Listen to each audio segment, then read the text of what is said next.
Hello from Ukraine. My name is Orest and I'm reporting everything from day one about the events, what happened in our country after the Russian invasion, and about the things in my own personal life, what is happening to my family and which feeling do I experience during this turbulent time of our history. It's hard to believe, but it's already over a month since Russia invaded Ukraine. So in this video I would like to reflect about most important events and just want to share with you my opinion and my feelings during the recent time. My friend Andriy Vasylenko will be helping to do this. How are you doing, Andriy?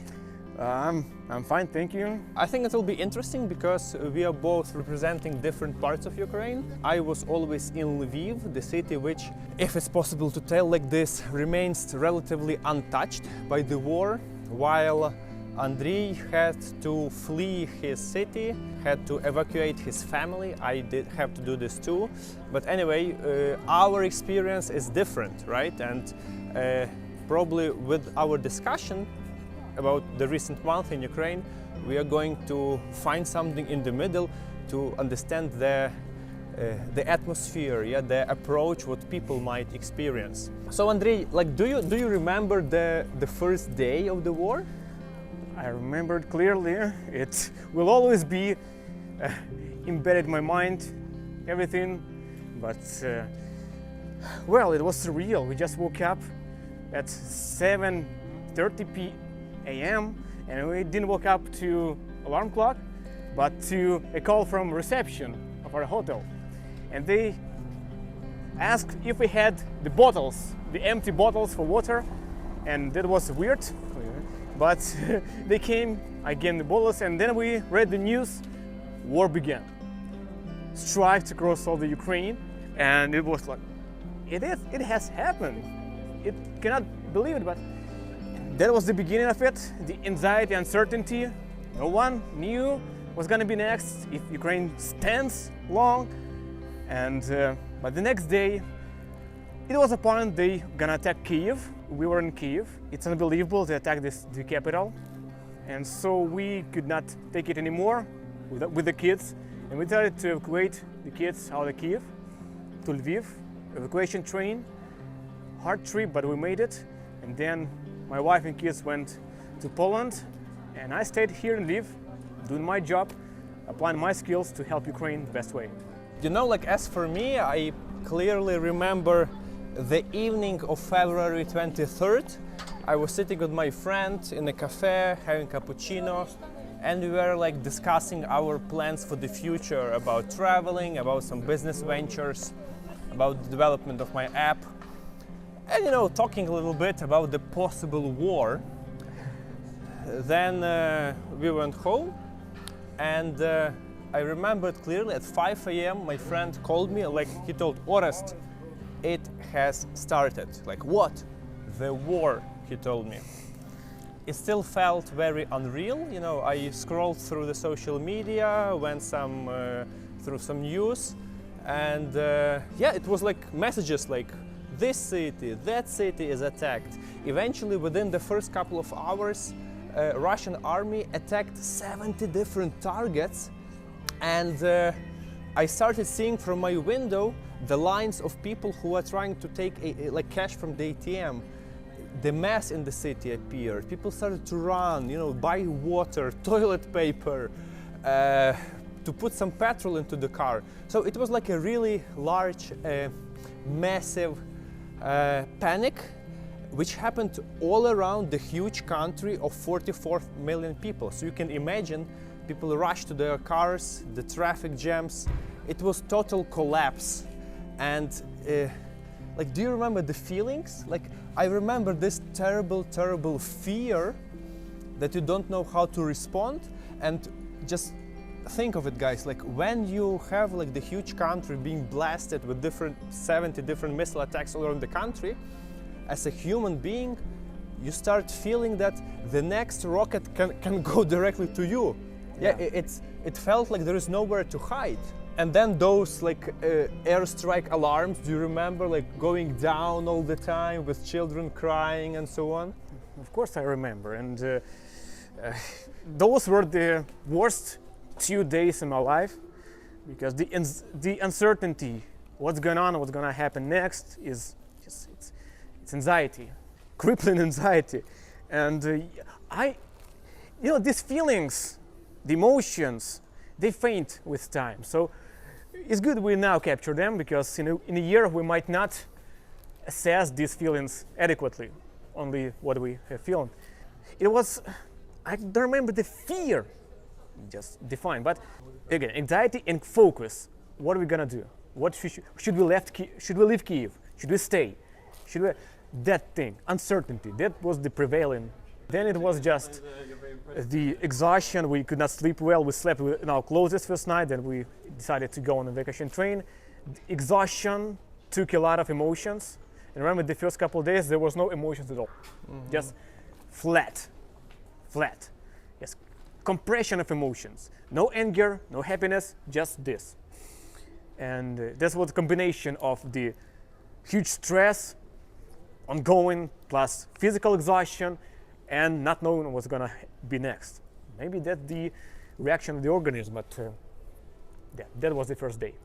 Many of you guys, many of my friends all around the world, even like some international journalists were like asking, like, Orest, can you describe your feeling? Like, what can I say? Like, you feel like shit. You feel really bad. It's impossible to explain the feeling of war to other people who never experienced that. Even the greatest movie in the cinema with all these like special effects cannot transfer this emotion, this experience. Even if you personally visit some kind of conflict zones around the world, and I've been to quite a few. At the moment I have visited over 120 countries around the world, including conflict areas like Kashmir, like Palestine, like Northern Cyprus, like even Karabakh, where I've been just 1 week before the war started. You still feel like an outsider, and you see the ruined places, you speak to people, that's sad, but that's it.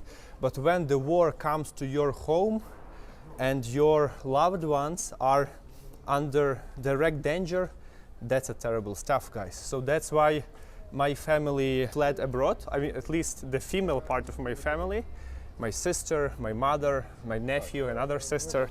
It was a tiring and very tough journey for them. Then I had to put my grandmother into the nursing home, which is the last thing you would do in Ukrainian culture, is to, put some older people of your family further from your family, but there was no one to take care of her apart from me and my father, and nobody wanted her to get stuck, because her apartment is near the airport, which is one of the top priority targets usually in such situations, yes? And only after a week, when I did all the basic security measures, when your mind is not blurred so much as it used to be before, you start thinking, how can you apply yourself, your skills, your superpower in order to contribute to the resistance and participate in this war.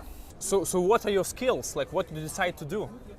I can talk, but with an asterisk, I can talk in English in Ukraine, which is quite a rare skill, turned out. And also I have a big audience, which I had built by music. I did musical stuff, but as the war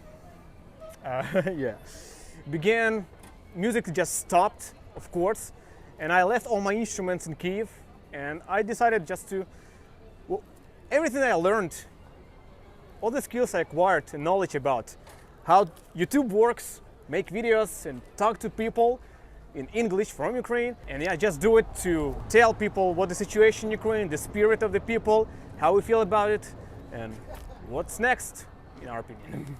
This guy has a YouTube channel. Please go down the link below this video and subscribe. He's doing the real stuff. As for me, I completely reorganized activity of my digital company. For almost a decade, I used to be a Ukrainian blogger and continue to be, but still, like, we have pretty organized team in terms of content, marketing, and similar stuff, yes, to this using modern media. Also, because of my traveling around the world, I have a large network of international friends. I'm also fluent in English, so I decided that using all of those of my superpowers, I will be the most useful, engaging the international community, documenting things here from the local perspective, and that will be my contribution. I must say it was pretty bold and fast decision, but I started seeing the results pretty fast. Thousands of people started seeing what is actually happening in Ukraine from this local perspective, and yeah, like, so it really established the contact, and now like this is the part for this like large support we are getting from you guys. So the next step was trying to put contact with other Ukrainian bloggers, and that's how I met Andriy.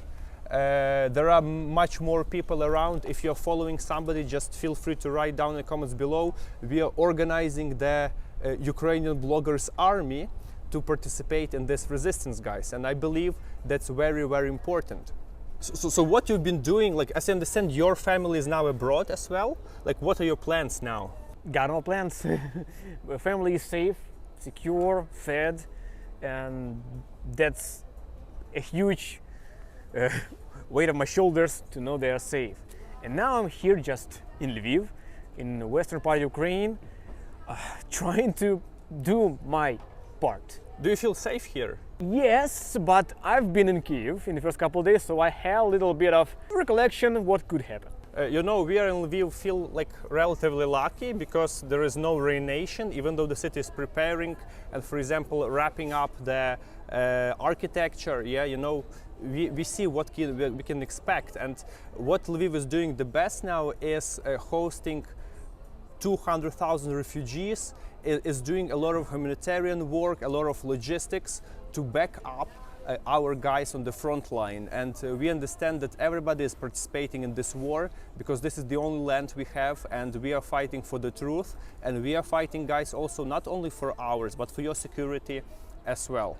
What's your resolution? Like, what can you like come up with? Which consequence you can tell after like this month living in war? This month has given me so much experience about different things, about me, about people, Ukrainians, foreigners, Ukraine, and foreign countries. So many things changed, so many things opened my eyes, and just so many illusions broke. There's not easy to wrap it up in one sentence, but the world is not as bright as we thought. There's evil, and evil is just the next door, actually. And we have to be prepared for everything with such a reckless evil that is Russia, Russian leadership, and Russian nation. At this point, it's clear that the nation, most of it supports it. It breaks us our heart, but we have to do something about it. We have to support Ukraine, spreading awareness, doing reports, gathering money, making people spread it further to their neighbors in foreign countries, to tell them if they are confused about the situation, if they are apolitical, to tell them that Ukraine is experiencing and that Russia is the invaders and they are now turning from the army to terrorists. It's not a war, it's basically against terrorists. I personally can tell that I matured at least for 10 years during this 1 month, and that was life-changing experience, guys. It was my pure intention to fly to Ukraine a couple of days before the war started. We understood this is inevitable, and if you ask me, like, many friends were telling me like, Orest, get out, we have a place for you. Like, really, I have at least 50 places to go all around the world, but I never felt so dedicated as now, and I never felt such in the right place as now. We understand this is our war. We understand we are writing history. We are restoring the truth, and we are fighting for freedom, for democracy, for light in this world, guys. There is some police there. We are in Lviv. I'm still like super grateful. The weather looks nice, very promising, and the spirit which happens now in Ukraine is simply unprecedented. So very, very thank you for your support, guys. It's amazing what is now happening. It's a historical event, and we all understand that the outcome of the war in Ukraine will facilitate the future of our world. So if you like what I am doing and it makes sense to you, please consider supporting this activity. Just follow the link below. There are a few options how you can do this. And as for now, I would like to tell you, stay safe, stay tuned, and see you in the upcoming videos, because me and Andriy are documenting everything from the real local perspective, not fighting and competing with the huge media. We are showing the real stuff and spreading the voice from Ukraine. See you soon. Stay strong, stand with Ukraine.